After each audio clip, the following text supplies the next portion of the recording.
Top of the evening, top of the evening, top of the Tuesday evening. It's your boy B Jizzle, and we are live back in the lab again on another edition, our third edition.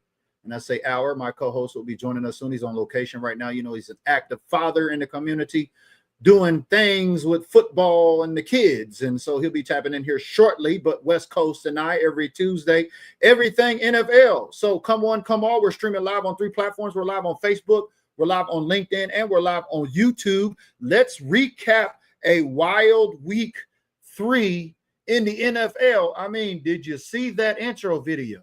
You know, I had the Rams upsetting the Philadelphia Eagles by this close. You know, I sound like a lot of folks that actually bet on NFL games. You know, how many of y'all have ever heard, you know, your friend or your cousin or somebody, whoever goes and plays parlays, right? You're like, I'm only one game away from winning my parlay. Well, as you've seen on the intro, a couple of kicks actually sealed the deal and a block kick at that as well. But y'all tap in. We're welcoming all 32 NFL fans. And I guess it wouldn't be right if we didn't just kick off the show, as, you know, West Coast and I are a couple of Cowboy fans, that we talk about the Cowboys game in Chicago. Shall we? We can just get family business right on and out of the way. But before we do that, if you have a green badge and you're supporting the Built Different Group content, thank you. Make sure and like the video and share the video. I need you to raise the bar, baby. We got a lot of things to put out here today and a lot of things to go over as soon as my co-hosts can tap in. So let's take a look at some of these highlights from that Chicago game, y'all. I mean, is the sky really falling? Now CeeDee Lamb out with a high ankle sprain, up to 2 weeks. That's a moving target. Tyler Booker now also a high ankle sprain late in the Chicago game, out for extended period of time, potentially going to the IR. I mean, is it big trouble in Little Frisco? Dallas Cowboy fans, I'm going to hear from my Cowboy fans tapping in first. I know we're on a Everything NFL Tuesday, but we got the big bad lion coming into AT&T Stadium on Sunday Night Football, y'all. What up, B-Mac? We see you tapping in. Always good to see you tapping in. What up on YouTube? We see you, Daniel. Happy Tuesday. Appreciate you tapping in on an Everything NFL Tuesday. Sterling, what's good, my man? He said, man, it wasn't a good weekend for some teams. Yeah, it wasn't good for my lineups. How many of y'all actually play pick'ems? You know, I got a Patreon pick pool challenge going on right now, and I went 10 of 6 this week. And a couple of games were just a couple of plays away, like special teams plays away.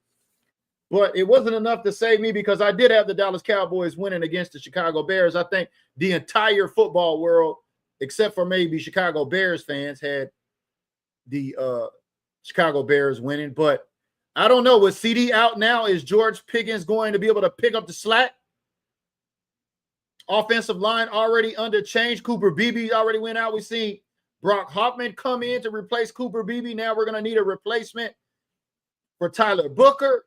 Are they going to be able to hold Dak upright this week on Sunday Night Football? I don't know. There's a lot of questions we're going to get answers to this week.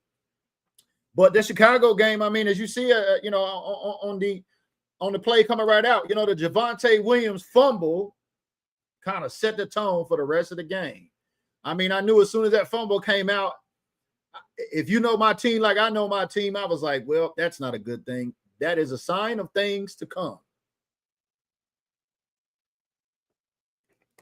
You're just tapping in on one of the platforms. Make sure you say hello in the comments. Let me know where you're watching from. Let's give you a shout out. What up, Clifton? Says, good evening, BG. Kicks played a big role this week, plus major injuries. Yeah, y'all remember that? 4 opponents I told y'all every NFL team faces each week, right? Everybody just thinks you line up against the other opponent. Like everybody just thinks the other opponent that week is the Chicago Bears, or this past week was the Chicago Bears. There's 3 other opponents, and we're currently dealing with one. As CD went out with an injury, Tyler Booker's out now with an injury. Injuries are a big part of the game, and it's not just a Dallas Cowboys thing. If you look across the league, there's injuries almost on every team, but it is the management of injuries that teams with depth, and, you know, Cowboys have about $30,000 in salary cap money. We've got some picks to play with. Is Jerry going to do something? I don't know. We need help on the back end. God knows. We need pretty much help everywhere. But Jerry Jones still seems to think this team is able to make the playoffs.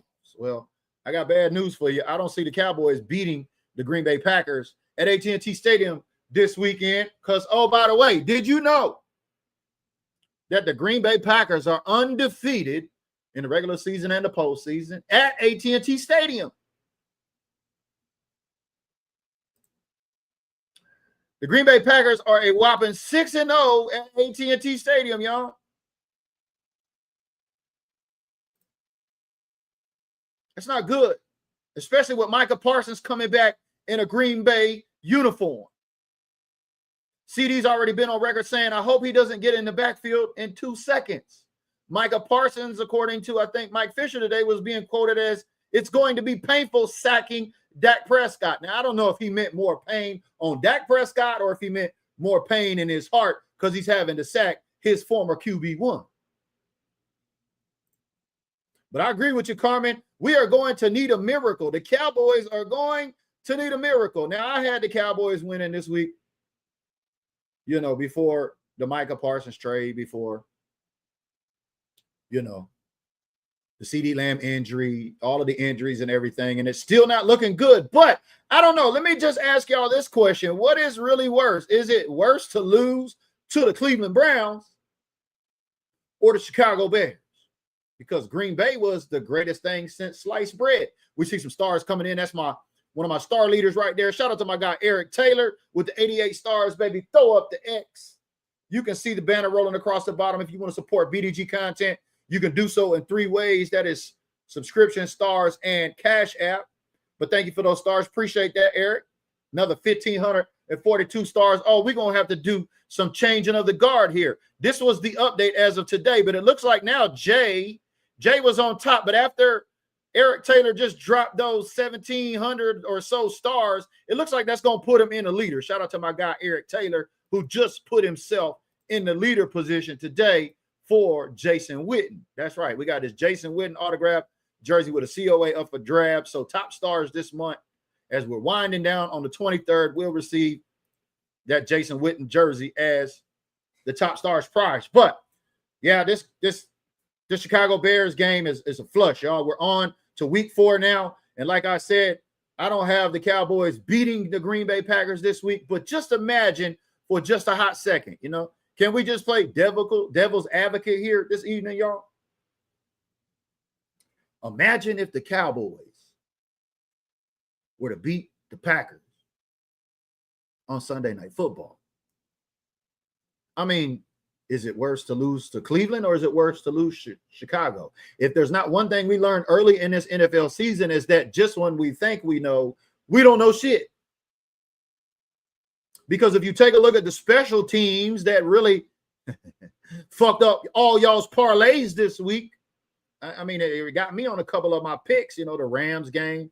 I had Green Bay over Cleveland. I had the Rams over Philadelphia. That's right. I had Sean McVay going in to upset the Eagles over the Rams, but that didn't check out because they blocked the field goal and ran it back for a touchdown to close out the game. Special teams matter, y'all. I was at AT&T Stadium week 2. Now, I hate to be bringing up old shit, but kickers matter. I seen a lot of missed kick field goals this weekend. Matter of fact, they done fired that young ho down there in ATL. I heard he got a job in New York today. But it looks like my guy, West Coast, may be having some problems tapping in, but we're going to go ahead and get to it. Which game would y'all like to talk about first, as I will peruse through the schedule of games from week 3? Let me know in the comments below, because we could just kick it off with the Bills over the Dolphins like I knew sushi would be on the menu for the first primetime game. I did have the Bills over the Dolphins, but the Dolphins kind of surprised us. Tyreek got on the scoreboard again, and Tua turned the ball over, actually got Miami to 21 points against the Bills at Highmark Stadium.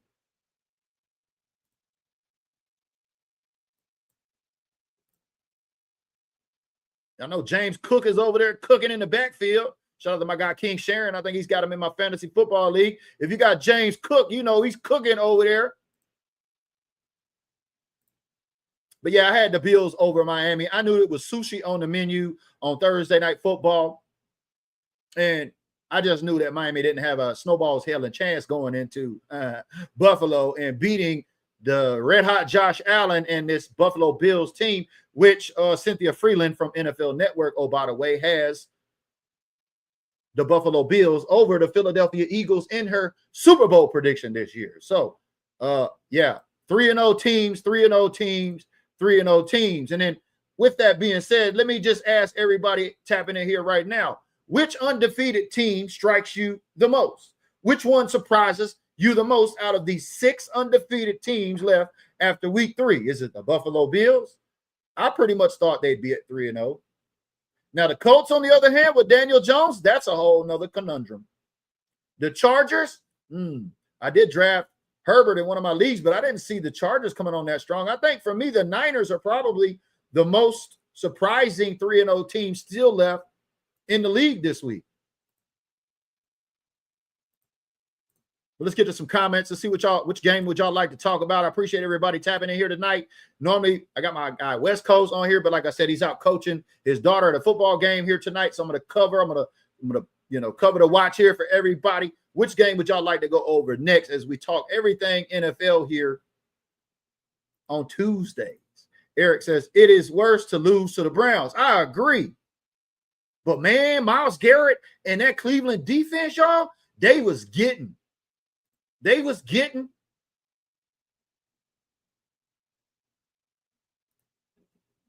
to Jordan Love over there, man. They was getting to Jordan Love, and it was a low-scoring game.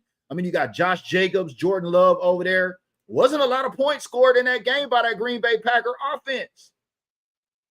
But Myles Garrett and that Cleveland defense, oh, they play tough at home. They got to Jordan Love. Great context right there. Thanks for tapping in, Wilbur. I did see that today. C.J. Gardner did get released. Right? I think he was with the Texans. Now, it don't seem sense he's going to go right back to the Philadelphia Eagles. But the way this Dallas Cowboys defense is set up, paging Jerry, we need secondary help. Good context tapping in right there. 682 Anthony says, any tailgates on Sunday? Of course. Yeah. You got to go to Lot 11. You can go to damn near any tailgate on the AT&T Stadium premises. But if you go to Lot 11, you can hook up with my Cowboy Life family over there with the hat plug and my guy, Big Bro's Barbecue. So, yeah, if you're going to be at Sunday Night Football, I recommend you go over to Lot 11 and holler at Cowboys Life family. Sterling says, by play, I would say Tampa Bay. Oh, the most surprising 3-0 team? Now, man, Baker Mayfield finally found him a home down there in Tampa Bay, and I'm loving the new guy, Emeka Egbuka, because I drafted him in my fantasy football league, and he been getting me some money, y'all. I did have the Buccaneers over the Jets this week because I like the Baker to Emeka connection. Now, Mike Wallace, if I'm not mistaken, was injured during this game, and it looks like Emeka Egbuka is going to be wide receiver 1 in Tampa Bay. I love it because I got him on my fantasy football team. But I actually do have Tampa Bay upsetting the Eagles this week. That's right. Baker Mayfield always seems to have, Jalen Hurts' number. And so with a little context there, yeah, it was a tough game over the New York Jets. But the Tampa Bay Buccaneers, might be the most surprising 3-0 team because they came back, I think, in every game in the fourth quarter to win those 3 games. Baker is getting his money down there in Tampa Bay. Eric Taylor says, Colts, yeah, man. Daniel Jones to open up the season, y'all. 8 drives, 8 scores. I was like, boy, and now look at what's going on in New York now. We seen Russ lose his cooking license. That's right. Russ has lost. Russ's cooking license has got pulled in New York. Now we see the rookie Jackson Dart in there. I know they're excited with Cam Scatterboo over there.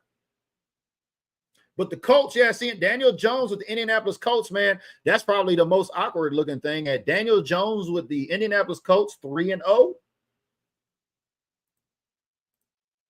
Wilbur says, CJ be a great fit. I agree 100%. But do we feel Jerry Jones? Because we know Jerry Jones is not fitting to fire Matt Eberflus. We know Jerry is not really into firing, especially this new coaching staff right now. I know everybody's calling for Eberflus, calling for his head. We don't know if the players don't know the scheme. We don't know if the coach know the playbook. We don't know who know what out there. All I know is we get burnt every damn week. I think the Dallas Cowboys over 3 games have allowed 92 points on this defense.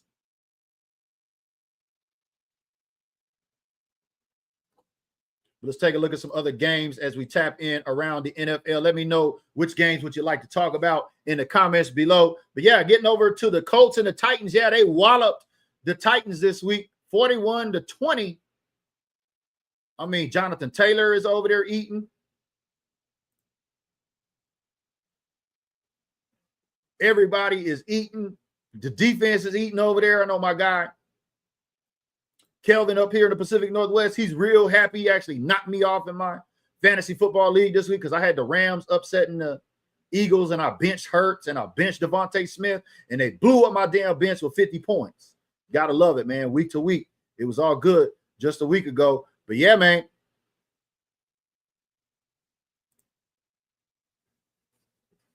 Colts are looking dangerous, and I actually have the Colts over.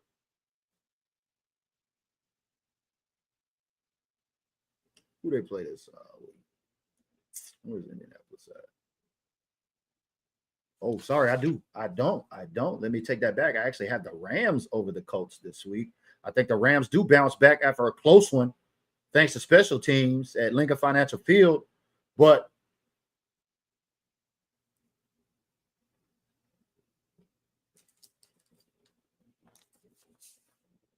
yeah, looking at that Rams game, they're playing in Los Angeles. So I don't know, is McVay going to get some pressure on Daniel Jones at some point? You know, we're going to have to see the old Daniel Jones, the one that we know from New York, right? Everybody knows the real Daniel Jones is about to come out eventually, right?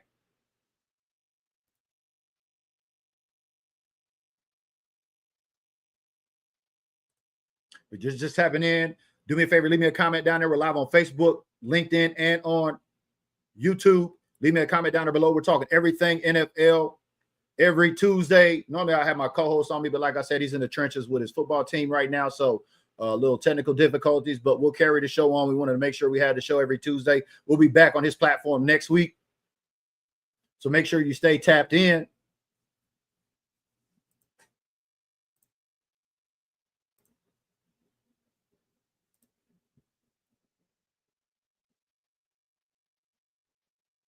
But yeah, let's talk about these Chargers right now. One of the 6 undefeated teams still remaining. Squeaked out a win at SoFi Stadium over the Broncos. Look, the Broncos are looking pretty good, y'all. You know, we do see the Broncos this season.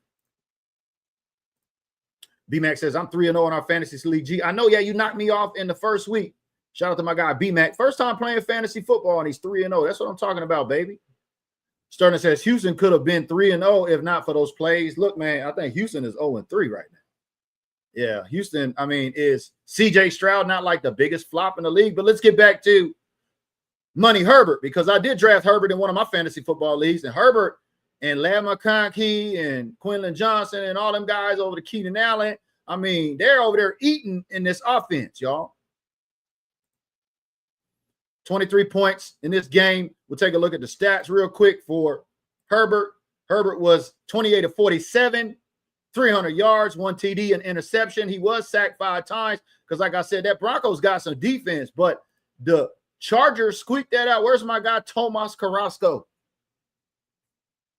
Add on here, longtime BDG supporter of the content, always hanging around. Where my guy, Tomas from Boat Gang? I know he's excited out there with the way that the Chargers are currently looking.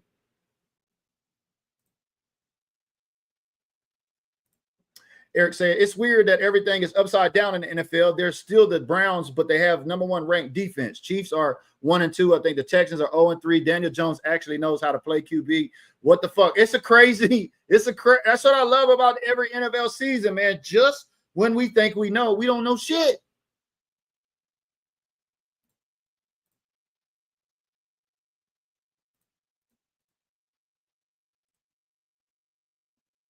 But yeah, this week I got the Chargers.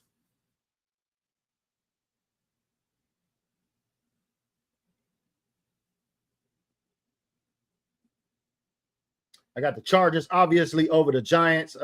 So sad. The Giants are 0-3. Kansas City did squeak out there in the Big Apple with a win over the Giants on Monday Night Football, but I do have the Chargers over the Giants on this week. There's no way the Giants going 0-4. I know they just made that change at quarterback, like we said. And we'll take a look at the Giants and the Kansas City Chiefs game right quick. That was an ugly game to watch, y'all. I was like really like watching that game like, damn, this game is boring. Did you feel the same? Let me know down there in the comments below.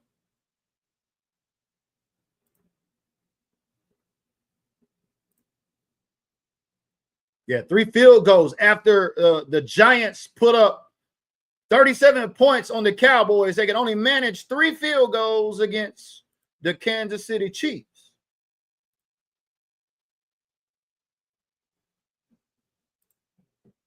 Let's take a look at Patrick Mahomes. 22 of 37, 224 yards, 1 TD, sacked twice.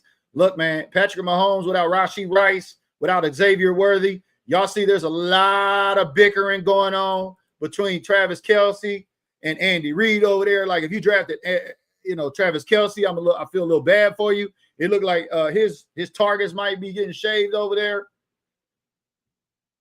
It looks like big trouble in Kansas City over there, especially at the receiver position. I mean, you see Patrick Mahomes continually being the top rusher for their team each week. But I do have Baltimore who got Baltimore in that Lions game. Where was that? Michelle was tapping in here earlier. She said, yeah, that Lions and Ravens game for me. Ooh, did y'all happen to see that? Yeah, let's bounce over there to that because it wasn't really much to sneeze at on this Kansas City Chiefs game versus the Giants. But, man, that Lions-Ravens game last night, woo-wee.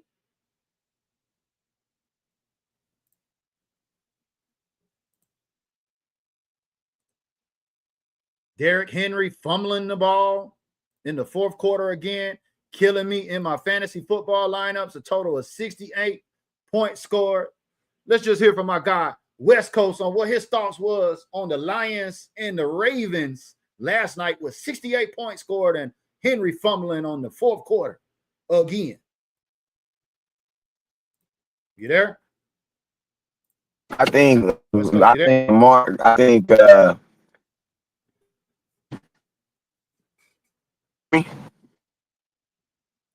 me. Can you hear me? And now? Can you hear me? I can hear you. You can hear me? I can hear you. Oh, I'm sorry, my bad. Man, I just think that I gotta put one black man down to lift another one up, but I just wish that Lamar would get some of the hate that Dak would get just so they could spread it. You know what I mean? That's all I'm asking. Just spread it around, man. Good point, man.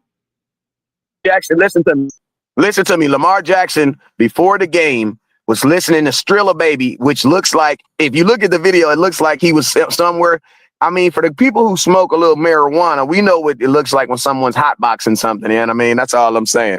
I ain't trying to say that's what he was doing, but I'm just saying that's what it looked like in my expert opinion. That's what it looked like. But I'm not saying that's what he was doing. I'm not saying that's what he was doing. But I'm just saying from my expert opinion, that's what it looked like. You know what I mean? But I could be wrong. You know what I'm saying? But he was also listening to a Detroit rapper named Skilla Baby before he go play the Detroit Lions. And they lost. And nobody's really tripping on him. So, I mean, hey, I love it, though. I love it because, man, there's enough black men in America getting crucified for stuff they didn't do. You know what I'm saying? So I'm not going to say that Lamar should get burned up, but I'm just saying, damn, can Dak get some love? Can y'all calm the hell down? It is possible for my quarterback to play well on a team that's not. I just need to run a quick errand real quick, OG. No. I just want to run a quick errand. I'll be right back. All right. Hey, call my phone, man. Yeah, Derpy Entertainment tapping in from YouTube says, I just think Lamar is overrated in the clutch and Lamar fans need to hop off of him, but I digress. Call it. Yeah, we all know. No, Lamar's that. No. Lamar's that dude for real. Lamar is that dude. But this is the thing. In a league of parity, there can be multiple dudes on multiple days. Because remember, they don't all play each other at the same time on the same field. So since that's the case, there can be multiple dudes at, you know what I mean? You can be him, but you can also be him and he can be him. Why? Because we're all on different fields. You know what I'm saying? So Lamar Jackson is him. He is definitely Himmy Jackson. Like, we're not gonna discredit him. And that's why I said at the beginning of what I said, I know it's gonna sound like I'm down playing one black man to lift up another one, but that's not what I'm doing. I'm just saying that we have an example of how you guys can treat one. Why can't you treat them all like that? That's all I'm saying. Well, we know it's not going to change, and we know if you got a star on your helmet, you're going to get a different kind of hate, and especially with Dak Prescott, and Lamar Jackson, that's kind of a sour note going back to that MVP season where Dak was runner-up under Lamar. But yeah, he has about the same amount of playoff wins, I think, is Dak Prescott too. But yeah, it was a sad-looking stat. They said I think he has 9. He's thrown for 9 touchdowns and something like that, and still lost all 3 games. Like, it's crazy. Yeah, I mean. I'm gonna be honest with you, man. Like, the NFL is it's parody, man, because like people want to listen to me, man. Like, I'll ask y'all a question, right? I want y'all to put it in the comment box right now. Yes or no? Do you guys believe You breaking up? Yeah, you're gonna have to get out that spot, bro. You got a bad connection over there. I'm asking Nation, do you guys? Bro, we didn't hear anything you said. For the most part, most people said this. Most part, no.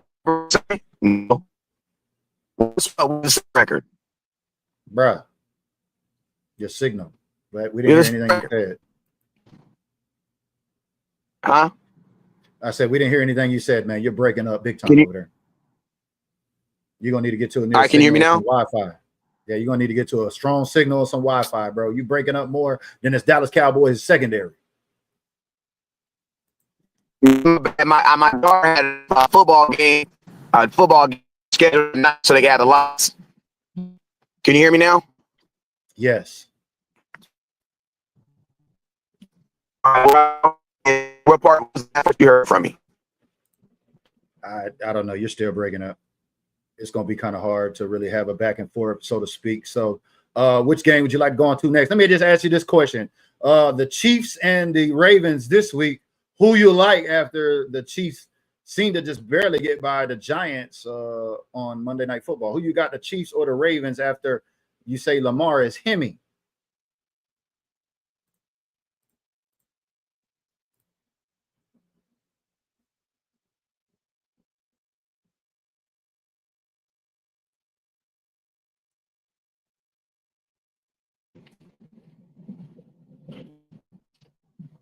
Chiefs or Ravens this week? Who you got?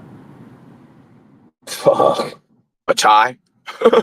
I mean, you say Lamar is Himmy. I mean, I think they're due, especially 0-3 now. All right. Now I thought Lamar got 1. I thought they were 1-2. Yeah, you're right. Yeah, they got the same record as us. Hey, listen. Hey, think about this: the Dallas Cowboys, the Baltimore Ravens, and the Kansas City Chiefs all have the same record. Out of those 3 teams, I bet you the only people would say season's over is the Cowboys. Well, let's talk about it, man. I'm just saying, like, those are. Is it over? Is it over or not? Because a lot of fans seem to think it is.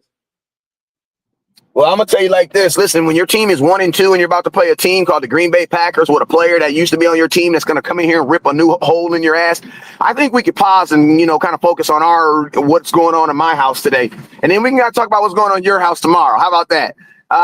Because shit just got real for the Dallas Cowboys. Yeah, I mean, Tyler Booker out now, CD Lamb out now. Like, another hit on this offensive line. Is George Pickens going to be ready to fill that wide receiver 1? Let's just talk about that first of all right off. I mean, I heard Michael Irvin's feedback on thrusting George into the wide receiver 1. Is the deal here for defensive coordinators just going to be to go at GP and try to make him crash out? I mean, my question is this: if he's your number 1, then who's going to be your number 2? Because you're basically back in the same situation as you were before. You know what I'm saying? Someone's always going to be your number 1, but like we've always had a number 1. Like I think George Pickens could be number 1, but my question is who's going to be the number 2? Who's going to play his role?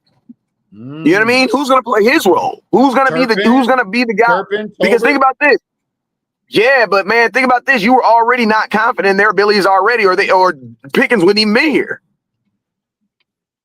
So theoretically, you need to go get a receiver. Like, and I'm gonna keep it real with you. It's crazy for the Dallas Cowboys. Listen to me. I got faith in George Pickens, but I don't know this nigga, bruh.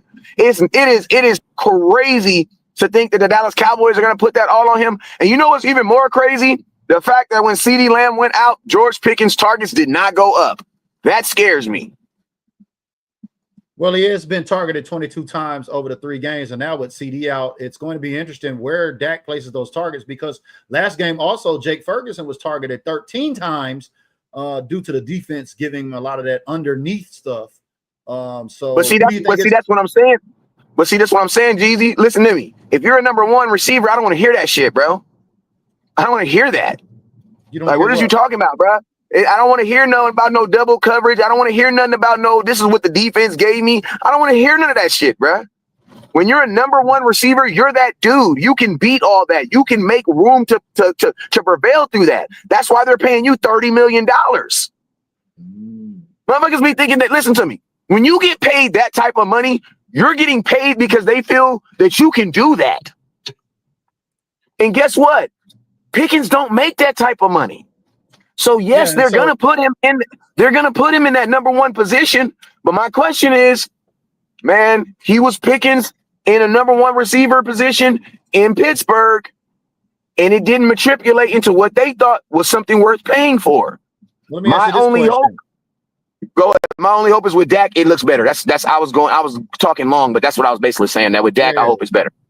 Yeah, but with that being said, I mean, with GP on a 1-year rental deal, I mean, does it make sense for the Cowboys, even in CD's absence, to target him a whole lot? Because I know a lot of folks are really excited in fantasy world because they know now George Pickens might get that lion's share of those targets. But like I said, with Jake, and we don't know if Turpin or Tolbert may command some more targets going in this week, especially with this offensive line.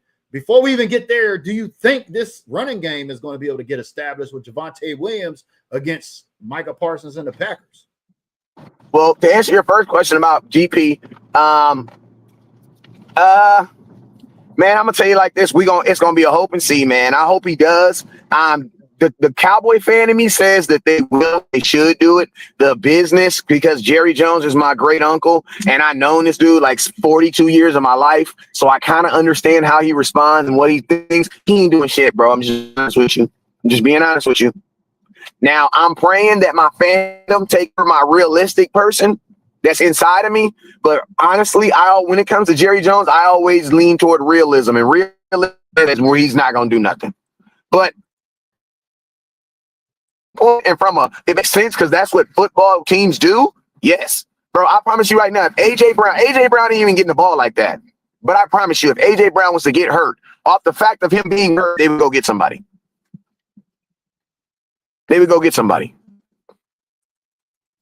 So the Cowboys, we don't think about this.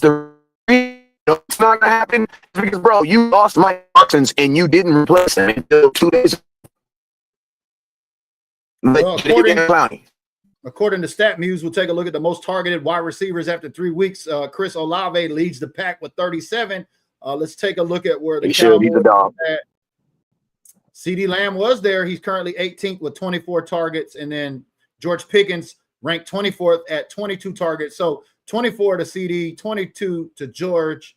I don't know. Is we're going to see George with double-digit targets this week? Does that make that kind of sense? Or are we going to get back to this old ground and get back to this old ground and pound with Javonte Williams, baby? I'm gonna tell you this. I'm gonna be honest with you, man. The way the Dallas Cowboys do mix man up is like this. Whoever on the and you got to follow me when I say this because I'm gonna be real smooth when I say this. Whoever is looked at as CeeDee Lamb's backup on the depth chart, that's who you're gonna be your number 1 receiver. They're gonna do it by way of the depth chart, not by way of talent and skill. Because you would think that Pickens would move to the X because that's what CeeDee Lamb plays. But Pickens, I promise you, is not going to move to the X. He's going to be on his same sides. And I kind of understand why they're doing it too, is because if you move Pickens to the X, now technically he's in a whole different position too. You know what I'm saying? So you want to try to keep everything as the same as possible. But with a talent like CeeDee Lamb, you're going to miss that. You're going to miss that. Hey, let me talk for like a couple minutes. I got to run here and sign my sons out real quick, and I'm going to come back out. All right. Got you. We'll take a look at the official Dallas Cowboys depth chart, which I find is interesting because, like what he's saying, whoever wide receiver 2 is. If you take a look at the wide receiver depth chart, you got CeeDee Lamb and nobody behind him. You got wide receiver there, George Pickens, Ryan Flournoy, Kavontae Turpin is there, but we see no Jalen Tolbert, none of the other receivers. I wonder what is up with that. Let's take a look at the ESPN depth chart and see what they got over there. Just bounce it off this ESPN depth chart till my guy West Coast gets back on here and take a look at what ESPN has got to say, because yeah, that does bring up a good point. But we all know that GP is wide receiver 2. I'm just curious that because he's on this 1-year deal, how many targets is he going to get in CeeDee's absence? Because he is on a 1-year deal. He will come back next year with a lot of production on his plate to negotiate a potential new deal. So Kavontae Turpin is behind CeeDee Lamb, George Pickens, Ryan Flournoy, Jalen Tolbert, and Jonathan Mingo, who's currently on IR. So a little differentiating there between the Dallas Cowboys official depth chart and ESPN depth chart. But y'all let me know in the comments below, does it make sense to target GP a whole lot? I know fantasy football owners that drafted him are excited about it. I mean, they cleaned up with him last week. But he's already at 22 targets. I thought he was not going to get at least 100 targets this season. But now, with CeeDee's absence, it looks like he's going to get a lion's share. Or could Jake steal a lot of those? Because, I mean, Jake Ferguson, the tight end, was actually targeted 13 times against the Bears. It's going to be interesting because now we got Micah Parsons coming in, which, oh, by the way, like I said, the Packers are 6-0 at AT&T Stadium. And Parsons is saying it's going to be painful sacking Dak Prescott, y'all. Can y'all just imagine this, what it's going to feel like, y'all? Just think about this for a second, y'all. Are y'all ready for this? Do y'all feel this offensive line now with Brock Hoffman at center and now Tyler Booker going out on injury is going to be able to keep Dak upright? I mean, Dak was sacked, I think, 3 times versus the Bears. And y'all know, Lord forbid, if anything happens to Father Time Dak as a result of getting sacked, how do y'all feel about Joe Milton? Because Joe Milton did get a little bit of run in that Chicago Bears game and came right in and was whizzing that arm. But I'm a little scared, y'all. I'm a little scared about Micah Parsons getting through this offensive line. What CD said that he hopes he don't get in there within 2 seconds, because once he gets his hands on Dak, I know for a fact Micah is not going to go lightly. And I just hope that we can get through this game, especially after CD going down versus the Bears and Tyler Booker going down with those high ankle sprains. Can we just get through Green Bay? Can we just get through week 4 without any injuries? I think that would be a massive win. No matter if we have a win or loss on the win-loss column, can we get through without any injury? Because like I said, those 4 opponents, that injury opponent is wreaking havoc. And we've seen it wreak havoc on the Dallas Cowboys last season. And it affected our quarterback. But we'll wait till my guy gets in. Let's get some more comments down in the comments below. Eric says that's going to be either up to Turp, Flournoy, or Tolbert. Yeah, it's going to be interesting because I heard Shotty's presser here today talking about personnel and scheme, making changes and things like that. So it'll be interesting to see if we see any new players and any new positions coming out this week because of these particular changes. Like, we have not even seen Jaden Blue suit up for a game yet this season. I mean, paging Maris Leofow. Does anybody know what happened to Maris Leofow? I don't know. Sterling's tapping in and says that would be Tolbert, Turpin, or where our draft pick. You're talking about wide receivers. BMAC says we have no choice but to throw to him. It's him and Ferguson. Yeah, and that's what I'm scared of most too as well. If I'm Green Bay, I'm telling the DBs, look, just make George crash out. And then Dak will have to beat us with Turpin, Tolbert, and Ferguson.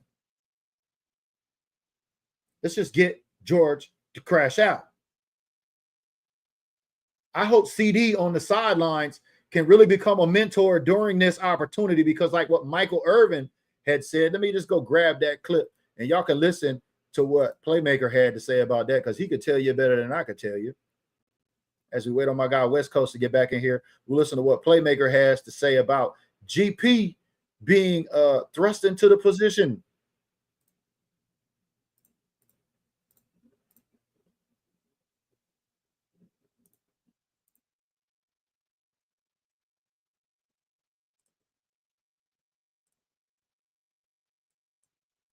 And where George Pickens has to go will be another stratosphere. And George Pickens having to have to go to another stratosphere won't be just about his skill. This has to be about his will. I understand he's phenomenally gifted and talented, but you gotta phenomenally want it, be it, and gotta be able to try to do all things the right way every time, at least win in every way. You know, and that's a hard thing to teach a man to have time to morph into it. It's an even harder thing to just tell a man he has to jump into it. You were in the process of trying to teach George Pickens, show him, and this is his first time playing with, come on, let's stop playing, a true blue like CD. So now he had the chance to see it every day. And you think, okay, this will start rubbing off everything, the way he does it, how he practices, everything. And you want him to learn over the course of the year so he can learn how to become a number one. Now you just got to push him on out there to become that number one. That's not an easy task. Not an easy task, because we're going to have to take a look at the chemistry between Dak and now without CD, because, you know, when you got both CD and George Pickens, you know, the defense is going to have to pick their poison essentially, right?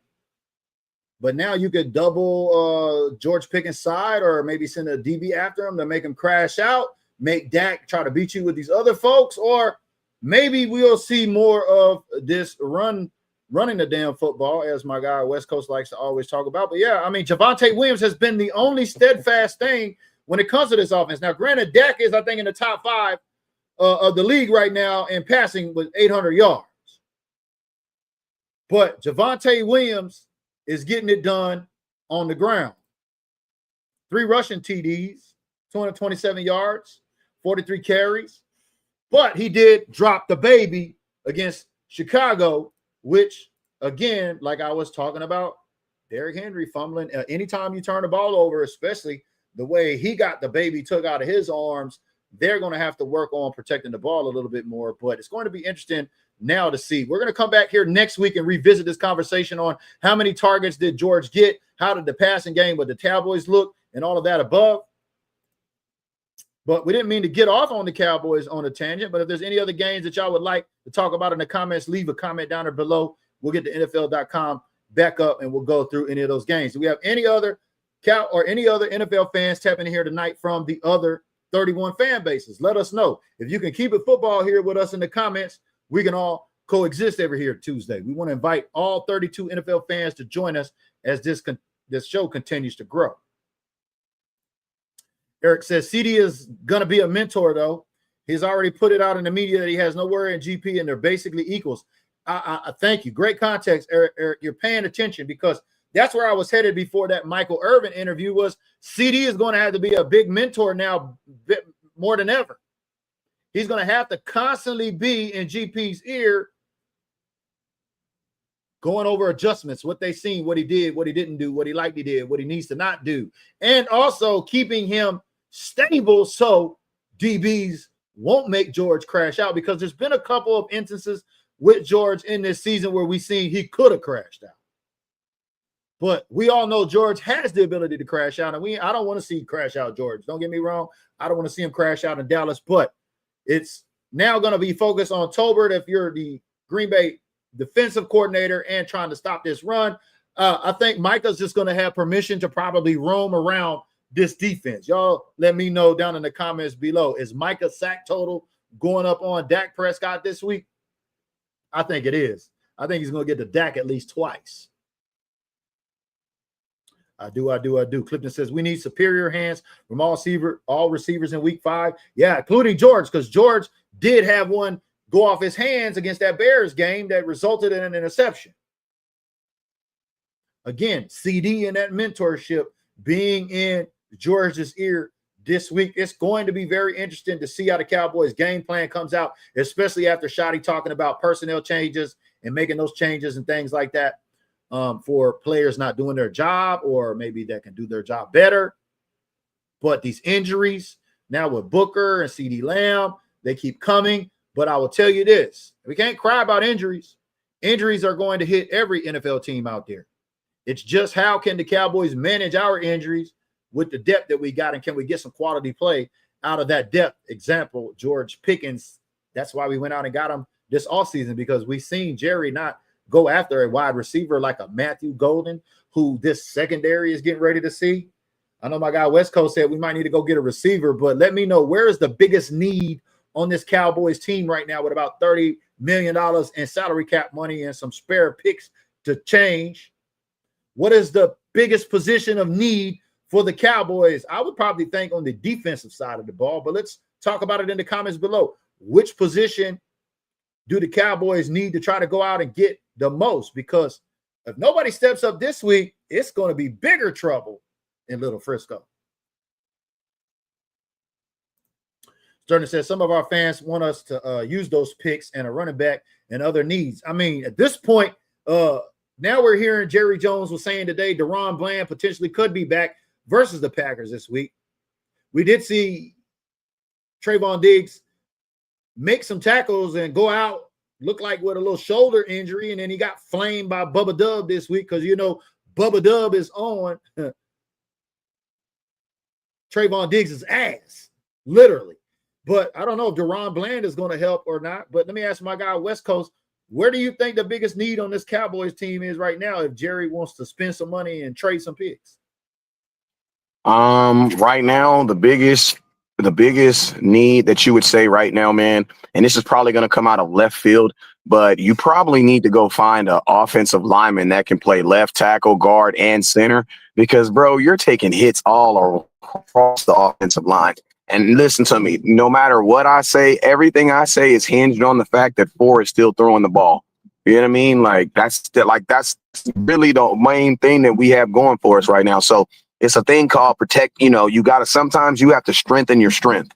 And I think right now you need to do what you got to do to make sure that deck is standing up standing up straight every way. You know what I'm saying? Now, that I don't necessarily mean that you got to go trade for someone, but I definitely think you need to go get some assets and bring in some guys for the offensive line. You know, CeeDee Lamb, even though I said I would go trade for a receiver, man, you know, I don't know, because there's still some, you know, I mean, if he's only going to be gone for 2 weeks, man, then I probably wouldn't do it. But if he's going to be 4, that's a month, bro. Bro, the way his ankle looked, and then somebody needs to tell me. He came back in the second half. If it's only 2 weeks, it didn't look good. If he's only 2 weeks, then I'm okay with running with what I got, because a healthy CeeDee Lamb, bro. I don't know if we beat the Packers with a healthy CeeDee Lamb anyway. You know what I mean? And people are gonna say I'm hating, but we'll say what you want to say. I don't care. I mean, the way we're currently playing, it's not a stretch, but I think CeeDee Lamb's gonna be out more than 2 weeks. You get what I mean? Like, I don't know if because when he came back in that, you know what I mean? Like, I don't know if I would burn it all down.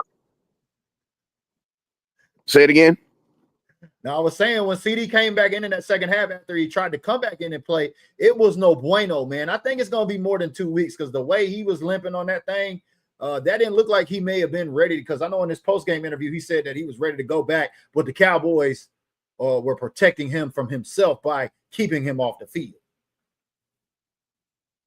Yeah, well, I mean, that's how it is with ligaments, though. He probably be thinking he ready. Like when I tore my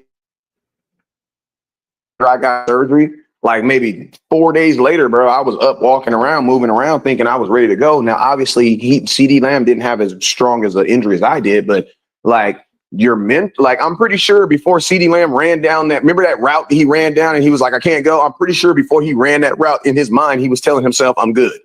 And then he went outside and his body was like, no, you're not. What is you talking about?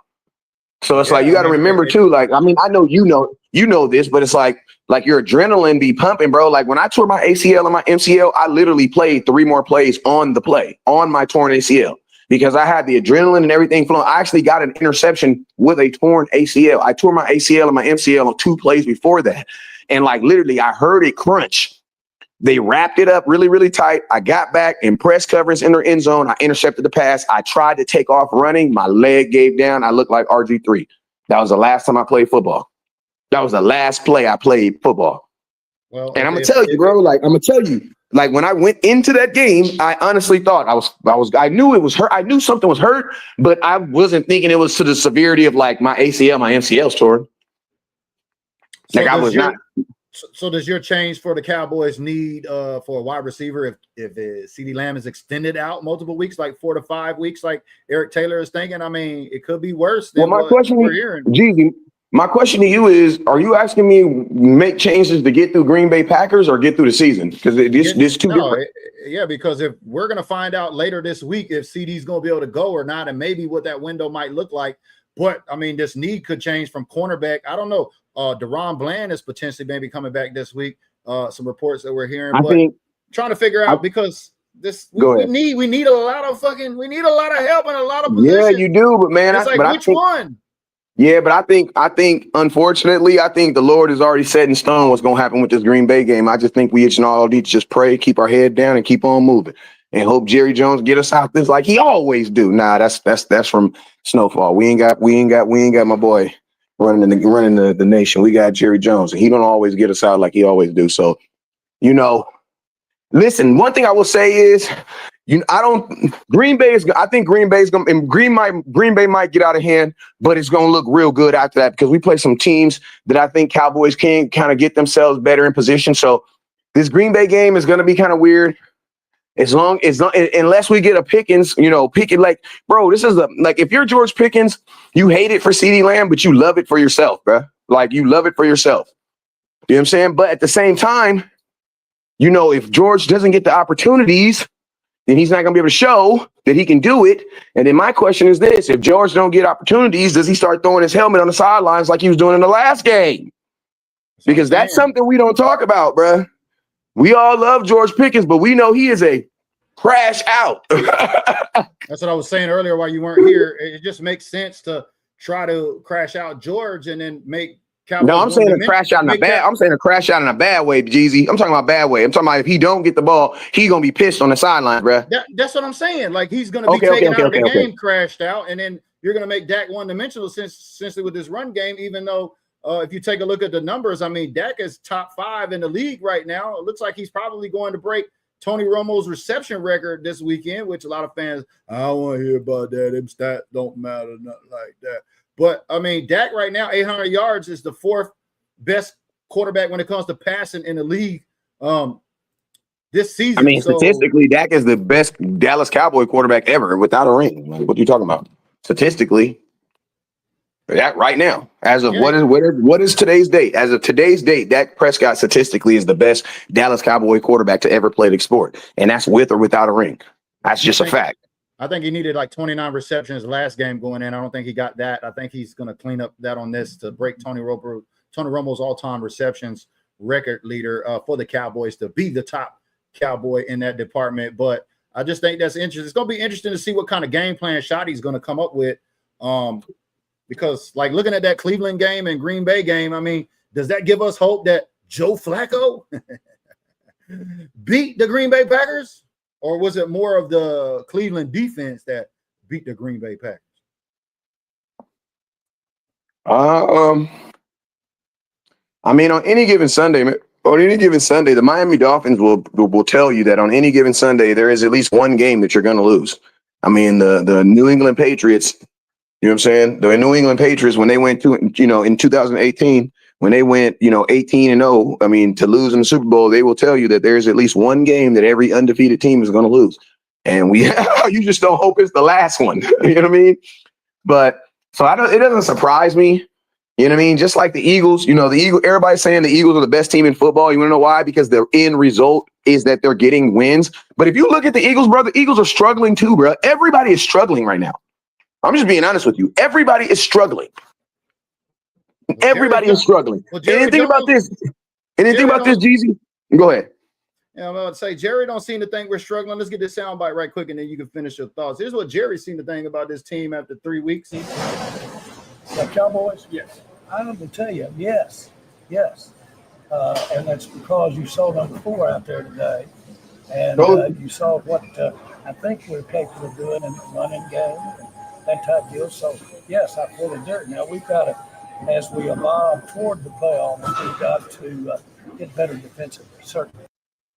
That was Jerry Jones asked if this was a playoff caliber team, and that was his answer. He said, "Oh, the Cowboys." Like, else was he talking to? Nah, the Rangers, man. He talking about the Rangers. I know, right? But I mean, this is the thing, bro. If you're asking Jerry Jones if this is a playoff team in week 3, things are already going wrong, bro. Like, they're already going wrong, bro. But I see it like this. Jerry has to be optimistic, because think about this, bro. Jerry still has 9 home games that he has to sell. We've only been at home once. Yeah. Thank God I was there. We all know Jerry don't make money on the road. That's why Jerry won't go play in Mexico. That's why he won't play overseas. The reason why the Cowboys will never leave America is because Jerry Jones does not want to leave America and have to give that money to that revenue that he makes at home. So Jerry Jones, for sure, bro, like he's only had 1 home game. Yeah, shout out. There's no way Jerry's tanking this season yet. You know, you can't. Shout out to all our primos down south of the border. It is Mexican Independence Month and all of that. You know, the Cowboys are actually scheduled to play at Azteca Stadium. It looks like in a preseason there next year, but I know exactly what you mean when it comes to Jerry and the home money and all of that type of stuff. Yeah, Jerry said he'd only do it. Jerry said he'd only do it if he was considered the away team. So if it was the Cowboys versus the Chiefs and the Chiefs were considered the home team and we were going away, then he'll do it. But he's not going to do it where the Dallas Cowboys are considered the home team and he loses all that revenue. And you got to say it like this. If the Cowboys go to Mexico, the Dallas Cowboys don't participate in advanced marketing sharing. So all them jerseys and all that stuff that they're going to sell, that's going to be the NFL money. Mm-hmm. Jerry wants to sell them jerseys at AT&T Stadium. Yeah, Eric's tapping in. Like, Jerry Jones, like, you got to think for Jerry, it's like, bro, like in Jerry Jones's mind, he's like, bro, I have 70,000 fans at my stadium regardless. I don't got to go to Mexico. Bro, we had 92,000 there against the Giants, but Eric says we are still a playoff team until we have 7 losses. Well, no, you're a playoff team until you're not a playoff team. Until they say you are not until a playoff team. You're a playoff team until then. Y'all let us know in the comments below. I got the Green Bay Packers beating the Cowboys this week. I had them beaten before the CeeDee Lamb trade. I had them beaten or before the CeeDee Lamb injury and before the Micah Parsons trade. Let us know in the comments below who you got, the Packers or the Cowboys, because before we circle out of here and close the show out West Coast, let's play hypothetical. After the Browns beat the Packers last week, how would you feel and what would you have to say if by some crazy stroke of luck the Cowboys were to knock off the Packers at Sunday Night Football this week?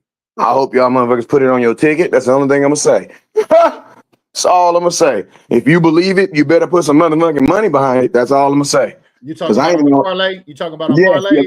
Yes. If you believe it, if you think the Cowboys can beat the Packers, your ass better put some money on it.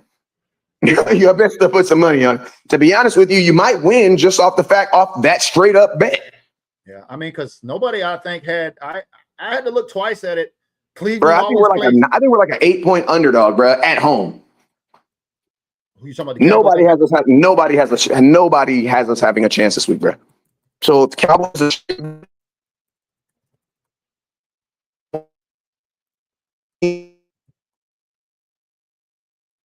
I'll tell you what the situation was. It was when Dak Prescott went down for them 3 games and freaking Cooper Rush had to come in and everybody kind of burnt the season off those first 3 games. Bro, I made money off those because the Cowboys were still going out there. And I'm going to tell you, backup quarterbacks, they tend to throw the ball a lot. You know what I'm saying? So if you want to make some money right now, half it. Because listen to me. You know what's crazy about the Cowboys? And Jeezy? Jeezy going to agree with me because he's been a Cowboy fan to understand when I say this. As bad as the Cowboys played and as bad as we've looked, it would not be outside of the normal if they won on Sunday. Am I lying, Jeezy? No, that's what I'm saying. We're 6 Because the Cowboys, we do stuff like that, bro. We will literally look like ass for 3 weeks, and then we'll play the best team in football and actually give them a game. Like we did the Commanders last season, and everybody was like, "Where did this Cowboys team come from?" Or remember when we went to Kansas City that one year and we lost 19-16? Yeah, everybody expect us to get walked. See, the Cowboys the Cowboys low-key get up for big games. It's listen to me. Every game that we've lost have been games that people consider trap games. The game that we were, listen to me, that Eagles game, bro, they played their hearts out. They just didn't have enough. Yeah. The best that you've seen, the best, and I put this on everything I love. The best the Cowboys have played this year has been in a loss. And that was week 1. Because think about it, you can get mad at CeeDee Lamb dropping the ball, but he still had 7 catches for 110. Facts. So that's what I'm saying. Like, bro, the Cowboys just don't do good against teams that we're supposed to beat. I don't know why.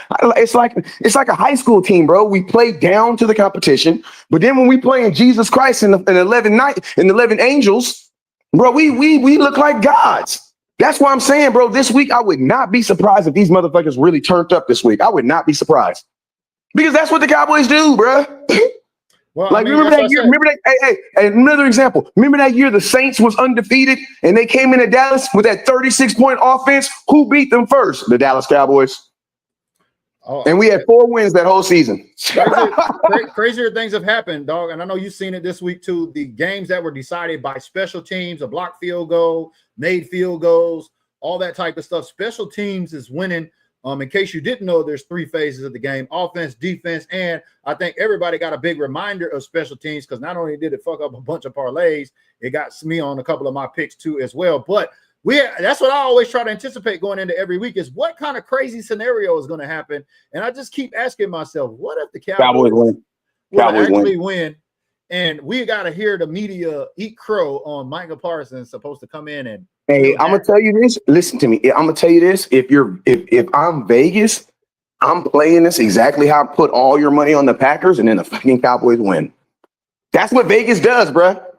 Yeah, Vegas sells the whole world on putting your money on the Packers for a guaranteed win, and then the Cowboys win. And then guess what? All those tickets are blown. And because think about this. If you're playing parlays this week, the Packers versus the Cowboys should be a guaranteed win, bro. So imagine how many people are going to have that on their ticket, and if the Cowboys lose. Man, oh man, oh man. Well, here's my prime time picks. Right, the Cowboys win. I'm sorry. And the Cowboys win. The Cowboys win. Cowboys win. Cowboys win. I'm sorry. I meant to say Cowboys win. It's all good. Here's my prime time picks. I got the Seahawks on Thursday Night Football. Seahawks are looking real good, especially over Arizona. I know Arizona got clipped by the Niners in a close one. Got Green Bay over Dallas on Sunday night. 6-point favorites or 6-point underdogs the Cowboys are. The Fins, I got the Fins winning. Finally a game on Monday Night Football, because we got 2 games. That's against the Jets and then the Broncos over Cincinnati without no Joe Burrow. I'm telling you, I'm picking every team against Cincinnati this season without Joe Burrow. Hey, Jeezy, I hate to do this to you, but this is my uncle, man. He a big fan of yours, man. He literally, I was walking by him and he literally said, "Is that big different?" I said, "Yeah, that's him." He said, "Man, that's my man." What's up with you, man? How you doing, man? Man? Good to hear you, man. Good to see you. Hey, that's crazy, man. Literally, I was walking by him, and he said, "Is that built different?" I was like, "Yeah, that's him." Yeah. But go ahead. Hey, see, I got Seattle. I'm gonna be honest with you, bro. Like, I'm probably gonna take Seattle though. Who you taking in that game? Yeah, I got Seattle over Arizona. They're in Arizona, but I don't know. I don't trust Kyler Murray, bro. I'm gonna be honest with you, man. That's one black quarterback I don't trust. I don't understand what they're doing with Marvin Harrison out there either. It just doesn't make sense. So with that, I got Seattle, and then you got Green Bay and Dallas, which I think we both got Green Bay, and then what I think needs to happen with him, honestly, is trade him, bro. Listen, Marvin Harrison it's like, have you ever met a girl and you're so excited to see her that you accidentally fart in front of her and then it just ruins everything, bro? Like, the way they started was just so horrible that I just think neither one of them really care too much about him. Because if you're an Arizona fan, you're like, bro, you were a rookie. We took you 3rd overall and you never showed up. But on his end, he's like, bro, but y'all were supposed to pay me. Da, da, da, da, da, da. You know what I'm saying? So it's like, and then when he did come back, it was like he came back begrudgingly, and then he wasn't healthy and they weren't winning. So it's like, and then I'm gonna be honest with you, bro. I feel sorry for anybody that's Kyler Murray's wide receiver. That's all I'm gonna say. DeAndre Hopkins didn't look good with Kyler Murray, and DeAndre Hopkins is a Hall of Famer. Yeah, Sterling. DeAndre Hopkins did not look good with Kyler Murray. Yeah, Sterling bringing in some context saying that James Conner, running back for the Cardinals, is going to be out. He's done for the year. So Yeah, He done for the year. Definitely got Seattle over Arizona on Thursday Night Football. But we'll see what happens because, like we said, it's been a crazy week. And like Eric Taylor says, could you imagine Stephen A. on First Take if Dallas beats Micah in Green Bay? Ooh, I could not wait. I don't care if I got all my picks wrong. If the Cowboys were to win, I would sit with popcorn all day and tune into all of the 3 and 4 letter networks. Well, BGZ, I'm gonna tell you this like right here, right? At the end of the day, you know, I feel like this, man. The Packers are in the same situation that the Eagles are in when we played them. Like they gotta beat the shit out of us, bro. Like they gotta beat us by like 15 points. Micah has to have like 12 sacks, bro. He has to have like 14 tackles for loss, bro. The line has to roar like 50 times in the stadium, bro. Because I'm going to tell you this right now. If Micah just goes out there and gets a half a sack, Cowboy fans going to be looking at him like, That's why I wanted Tyler Booker to play so bad. Yeah, it's going to be, like I said, I think Micah's probably just going to get a hall pass the whole game to roam on this offensive line of the Cowboys and pick and choose his spots. I wanted Tyler Booker to play him so bad, man. All that shit Tyler Booker was talking about. He's like, man, you know, I just can't wait. I love when a dude be get prepared to play.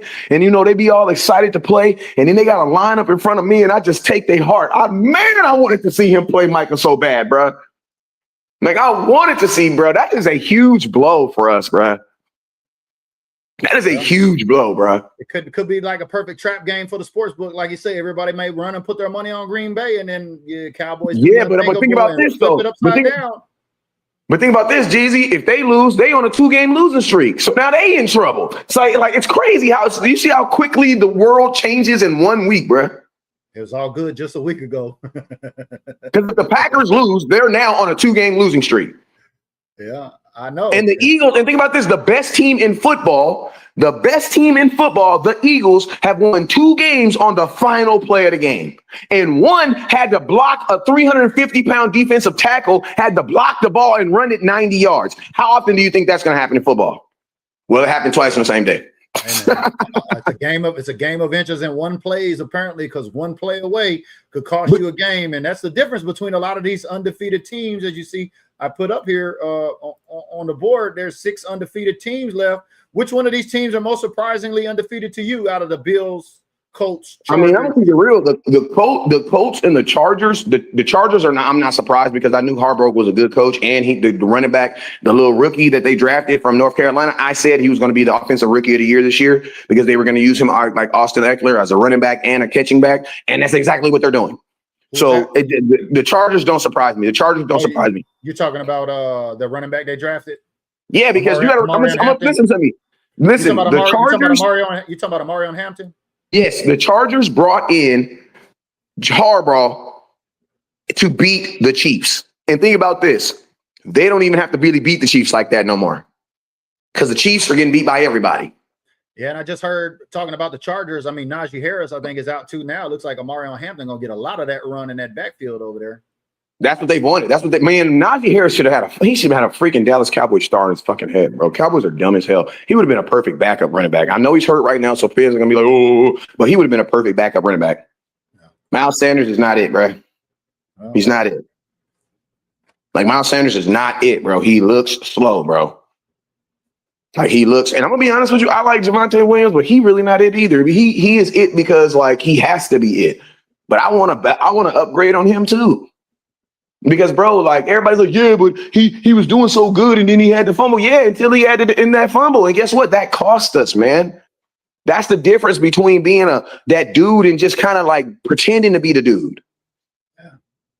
I got you, man. I got you. But we're going to go ahead and round it out and get out of here, man. We appreciate everybody tapping in on another edition. This is our third and these shows are starting to get really good too, man. I like how we're tying everything from the NFL back into Cowboy content and talking. Like that's dope, man. It's getting really good. Yeah. So we appreciate everybody tapping in on Facebook, LinkedIn, and on YouTube every Saturday or every Tuesday. Rather, we'll be live with West Coast on his platform next week. We're kind of. Hey, I do got to ask you a question. I do need to ask you a question. I need to ask the nation a quick question. Is the Cowboys wrong for not paying tribute to Micah Parsons? We never asked you. Yes, I'm going to ask you, and then you. We never got a thought on that. I think it's too fresh, and I think that's why the Cowboys are pushing back like on it's not warranted, because it's not like he's been gone for a long period of time, and we forgot about him and now we want to honor him. I think it's too fresh, because I think Jerry might feel it might be empowering him, saying, hey, to hell with all of you season ticket holders. I'm gonna put it in your face. Not only did I trade him, we're gonna put a tribute out, so you got to deal with it before the game. Facts. See, Jeezy, that's how you know Jeezy been in this a long time, because he thinks the way West Coast be thinking. And I'm gonna be honest with you, that's exactly the same reason. Like, bro, you haven't been playing well.